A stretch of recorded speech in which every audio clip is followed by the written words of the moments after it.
Assalamualaikum warahmatullahi wabarakatuh. Kembali bersama kami. Sebelum kita bahas lebih lanjut, silahkan subscribe channel ini, agar bisa mendapatkan seputar ilmu yang bermanfaat. Karena subscribe Anda sudah membantu pemerintah dalam membantu pengangguran rakyat Indonesia. Oke, langsung saja, jangan lama-lama. Sebagai negara dengan penduduk beragama Islam terbanyak di dunia, pesantren sudah bukan menjadi hal yang asing di kalangan masyarakat Indonesia. Pesantren adalah sebuah lembaga pendidikan Islam tradisional, di mana para siswanya tinggal bersama dan belajar di bawah bimbingan guru yang lebih dikenal dengan sebutan kiai, dan memiliki asrama untuk tempat tinggal para santri dan santriwati.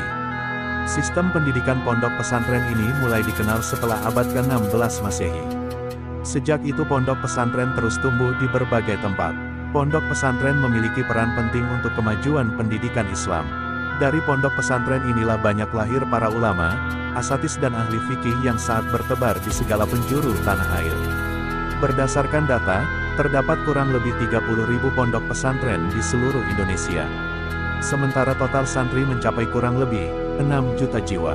Berikut 12 daftar pondok pesantren tertua di Indonesia yang masih eksis sampai sekarang. Yang pertama, Pondok Pesantren Al-Kahfi Somalangu, di Desa Sumberadi, Kecamatan Kebumen, Kabupaten Kebumen. Pesantren ini didirikan pada tahun 1475 Masehi oleh seorang ulama asal Hadramaut Yaman, yang bernama Syekh Sayyid Abdul Kahfi Al-Hasani. Tahun dan waktu berdirinya pesantren itu diketahui dari prasasti batu Zamrud Siberia yang terdapat di dalam masjid di komplek pesantren, yang bertuliskan huruf Jawa dan Arab. Huruf Jawa dengan candra sengkala yang tertulis, Bumi Pituina, menandai tahun berdirinya pondok pesantren Al-Kahfi. Angka tanggal yang tertera dengan huruf Hijaiyah ialah 25 Syaban 879 Hijriah, atau bersamaan dengan Rabu, tanggal 4 Januari tahun 1475 Masehi. Di usianya yang lebih dari 5 abad, pesantren ini masih bertahan menjadi pusat pendidikan Islamiyah.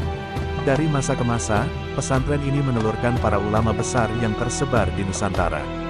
Bahkan pada masa perjuangan, pesantren Al-Kahfi menjadi pusat perjuangan umat Islam dalam melawan penjajah Belanda.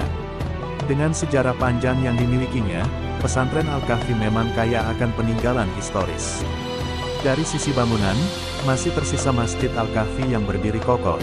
Menurut cerita saat dibangun pertama, Masjid Al-Kahfi dibangun dengan atap daun ilalang yang selalu mengeluarkan bau wangi. Adapun keunikan pada bangunan masjid yang masih bisa dijumpai ialah pada mustaka masjid yang terbuat dari tanah liat tertulis angka tahun 1299 Hijriah atau 1878 Masehi. Tidak hanya masjid, bangunan asrama pondok tempat belajar santri, sebagian masih menyisakan bangunan lama. Yaitu sebuah rumah panggung yang di bawahnya ada kolam-kolam tempat wudhu juga masih dipertahankan.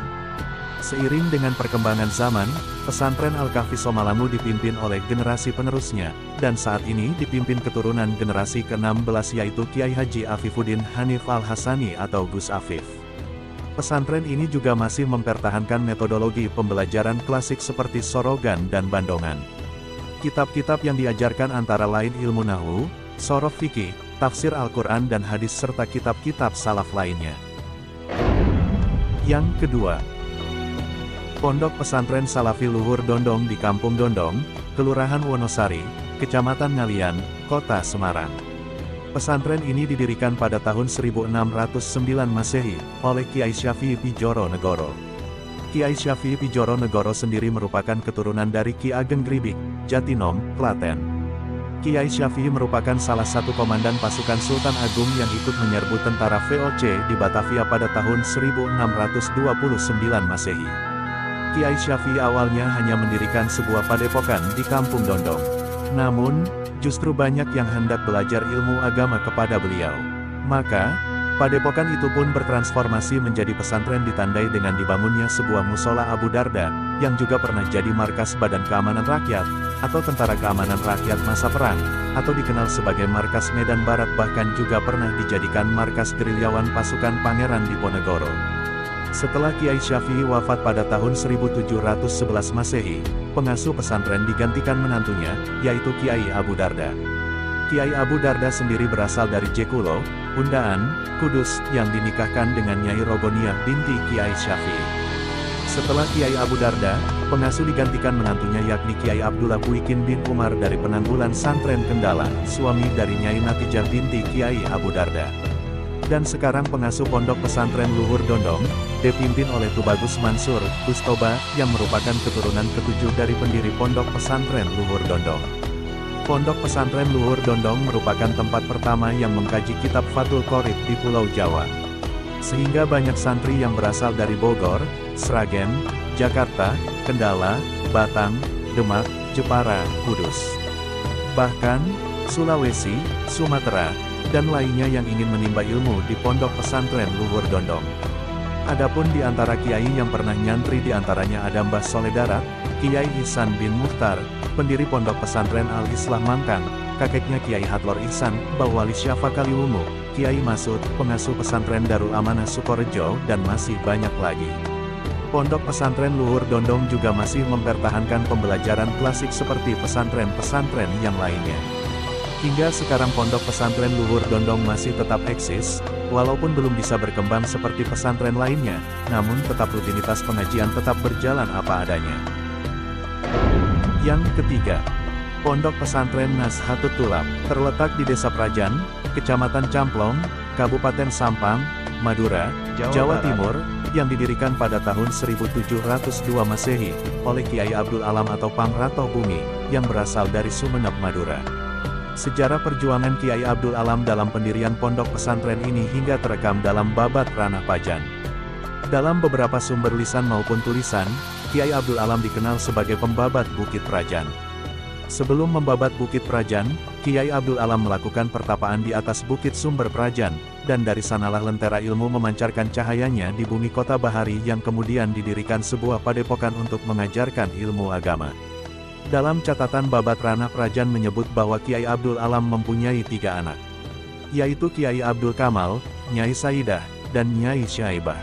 Pondok Pesantren Nazhatut Tulab telah berjalan hingga 10 generasi. Dimulai dari Kiai Abdul Alam, Kiai Abdul Kamal bin Abdul Alam, Kiai Masajid bin Abdul Kamal, Kiai Suwaidi bin Masajid, Kiai Sufyanah bin Suwaidi, Kiai Alimuddin bin Sufyanah, Kiai Haji Syabrawi bin Alimuddin, Kiai Haji Muhammad Zaini bin Syabrawi, Kiai Haji Ahmad Muwafi Alif Zaini bin Muhammad Zaini, dan Kiai Muhammad bin Ahmad Muwafi Alif Zaini. Seiring perkembangannya, Pondok Pesantren Nazhatut Tulab mulai mengembangkan diri dengan mendirikan beberapa unit lembaga pendidikan formal yang berinduk kepada beberapa departemen, yaitu Departemen Pendidikan dan Kebudayaan Nasional, Departemen Agama dan Departemen Kesehatan. Lembaga-lembaga itu yang didirikan meliputi Madrasah Diniyah didirikan sejak tahun 1702, Nata didirikan pada tahun 1969, SMP Nata didirikan pada tahun 1995, Maka Agamaan Nata didirikan pada tahun 2001, SMA Nata didirikan pada tahun 1988, SMK Nata didirikan pada tahun 2003, dan STAI Nata didirikan pada tahun 1988. Yang keempat, Pondok Pesantren Babakan Ciwaringin, tepatnya di bagian barat daya Kabupaten Cirebon, yang didirikan pada tahun 1705 Masehi oleh Kiai Jatira, yang masih punya hubungan darah Kesultanan Mataram. Nama asli Ki Jatira adalah Syekh Hasanuddin bin Abdul Latif dari Kajen Kecamatan Plumbon, Kabupaten Cirebon. Syekh Hasanuddin merupakan seorang pengembara yang selalu menyebarkan Islam di wilayah yang disinggahinya, tidak terkecuali di Pedukuhan Babakan. Di wilayah ini, Syekh Hasanuddin membuat musola kecil yang digunakan untuk mengajarkan agama Islam.